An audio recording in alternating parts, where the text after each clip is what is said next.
everybody in the entire financial world is short upside calls on crypto, right? What that means is the more the price goes up, the more regulation changes, the more they have to get involved. I've seen a setup once like this before, which was the launch of the GSCI Commodities Index back in the late 90s. And basically nobody had commodities in their portfolio. Everybody went to about 5 to 10% weighting, right? The amount of buying was in the hundreds of billions of dollars. The magnitude of what needs to happen here and the fact that everybody's short means that over time, they all get flushed in. And all the conversations I have are with the biggest financial institutions on earth, whether it's the sovereign wealth funds, the biggest asset management firms, the biggest family offices, the biggest pension funds. I mean, it's on everybody's radar screen. And incrementally, every bit of news you get that's positive on regulation, or somebody like BlackRock showing the way, or somebody like Texas Teachers showing the way, or somebody like Fidelity showing the way, makes people braver and braver. You know, when you look at what Goldman is doing, JP Morgan's doing, I mean, you're giving confidence to more people. All they need is a bit of price action and they'll be in. Point being is the big pools of capital, whether it's people like Apollo or Blackstone or BlackRock or everybody, sees yield, right? They didn't own gold because they didn't have a yield. And it's difficult for them because they have the hurdle rate we talked about before for so many of their clients. But it's a bigger story than that. It's much bigger than a supply and demand story. What we're actually creating is the benchmark interest rate for Web3. So this is the big daddy of which all risk will get priced against. Everything in the world is Treasuries plus or LIBOR plus, everything. Sure, in Europe, Italian spreads are Bunds plus. So we have an ability to now price risk. So how does this work? If I look at the Solana staking yield, which is higher than the expected ETH yield, once you adjust it for the volatility of the underlying currency, much as you would do with emerging market bonds, well, they match. So you've got pricing relativity. You can understand what's mispriced, what's not priced, where the risk actually lies. That creates an explosion in DeFi. Because once you have a proper yield curve, that you have and again, I'm going to use the term because people don't fucking understand it, is risk-free rate. The risk-free rate is the fact that the ETH yield will be guaranteed. What won't be guaranteed is the value of ETH. So same with the US dollar. If you buy US dollar bonds and you're a non-US investor, the bond yield will go, the currency will go up and down against you or in your favor. So this whole setup is much larger than anybody expects.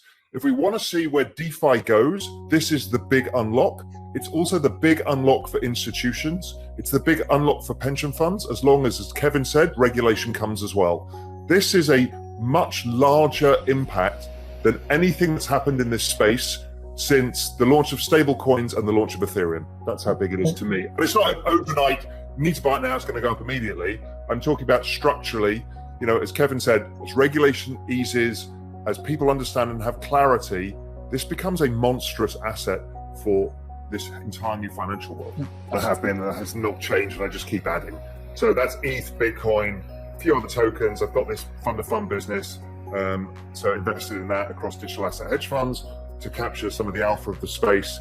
Look, it's getting a little bit overbought. I think, if we're getting to trading tactics, whether we get a pullback soon or not, I think we rally into the ETH merge. I think it definitely happens. Whether it happens on the 15th, there's a story coming out that it might come out early, the 19th. It gets out of the way. As Kevin said, that removes some of the uncertainty of the space. Maybe that doesn't happen.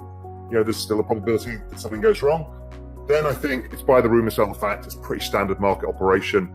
You buy that pullback with both hands. For what Kevin's saying, for what I'm saying about rates, for what you're saying about network growth, any big pullback you get from here, there's going to be a bunch of people saying, wait for the new lows. One of the many businesses I run is a fund-to-fund business in crypto, investing in digital asset hedge funds.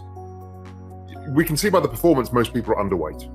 If you look at the equity market in technology stocks, the big players like Cotu, the biggest hedge funds in the world in technology, 75% cash. And then you see on crypto Twitter and FinTwit, people raging about the market going up. They're raging because everybody expects a leg to new lows. It's the story, and Yurian will talk about it, about are earnings going to be taken down? And I've gone back through history. I think the probability is that even if we do have a recession, for some reason, the market's not going to make a new low, because I think once you take the inflation fear off, That helps a lot because that's the big bogeyman. And the next one is rates. And as rates start coming down, that's the other big bogeyman. And that can really give things traction. And it's a very complicated story in corporate earnings right now because nominal versus real earnings make things really confusing. So I just have a sense that I did a Twitter poll and 25,000 people answered. And I said, how many of you think there's a new leg lower? 70%. I said, how many of you are underweight? 75%. I'm like, okay, there's no way we can go back to the lows. Well, we could go back to the lows. I find it difficult to think we could break it, even though I think the economy goes down the toilet. I think that inflation goes negative in 18 months' time. I think the price of oil comes down to $60. I think everybody's a supply side analyst and nobody understands demand. I think the ISM, which is the driver of the business cycle, or the best kind of monthly indicator of the business cycle, I think it comes down to about 40, 35. So that's a kind of negative 2% GDP print, which I think the markets will ignore for the reasons I said before, and the fact that the Eurodollar market is already pricing cuts for January. I do think that I think we're talking now at turning point in the cycle, right? And everybody just always looks at where we are today. Inflation's at 8.5%. How can you possibly think the Fed will cut? Well, the Fed have cut every single time in history since 1960 when the ISM has gone through 50. They've either cut or paused. They only paused once, which was 2016. Every single other time they've cut. So they talk again, but growth leads inflation. I don't buy the structural inflation side of the story for this part of the down cycle. I can consider it for the next bull market and the next economic upcycle if we haven't built more supply in energy and some commodities such as copper.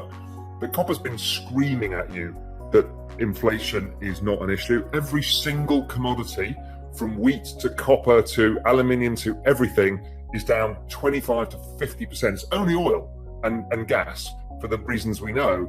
And I think oil comes down to $60 anyway. Now, year on year, that's going to give you negative 50% oil price. So the headline CPI is almost impossible to be positive because of the year on year comps. So I think, so to sum it up, bigger, faster recession. I don't think it impacts markets. I think, kind of as Kevin and Urin think, I actually think markets are fine.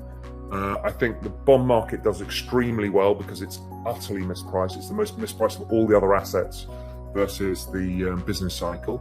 So that's why I'm wearing my buy bonds, wear diamonds t-shirt. I don't disagree with Kevin that equities will do well. I just like the risk-adjusted return of bonds. I love bonds because they're easy ways to make money generally. Everybody in the entire financial world is short upside calls on crypto, right? What that means is the more the price goes up, the more regulation changes, the more they have to get involved. I've seen a setup once like this before, which was the launch of the GSCI Commodities Index back in the late 90s. And basically nobody had commodities in their portfolio. Everybody went to about 5 to 10% weighting, right? The amount of buying was in the hundreds of billions of dollars. The magnitude of what needs to happen here and the fact that everybody's short means that over time, they all get flushed in. And all the conversations I have are with the biggest financial institutions on earth, whether it's the sovereign wealth funds, the biggest asset management firms, the biggest family offices, the biggest pension funds. I mean, it's on everybody's radar screen. And incrementally, every bit of news you get that's positive on regulation, or somebody like BlackRock showing the way, or somebody like Texas Teachers showing the way, or somebody like Fidelity showing the way, makes people braver and braver. You know, when you look at what Goldman is doing, JP Morgan's doing, I mean, you're giving confidence to more people. All they need is a bit of price action and they'll be in.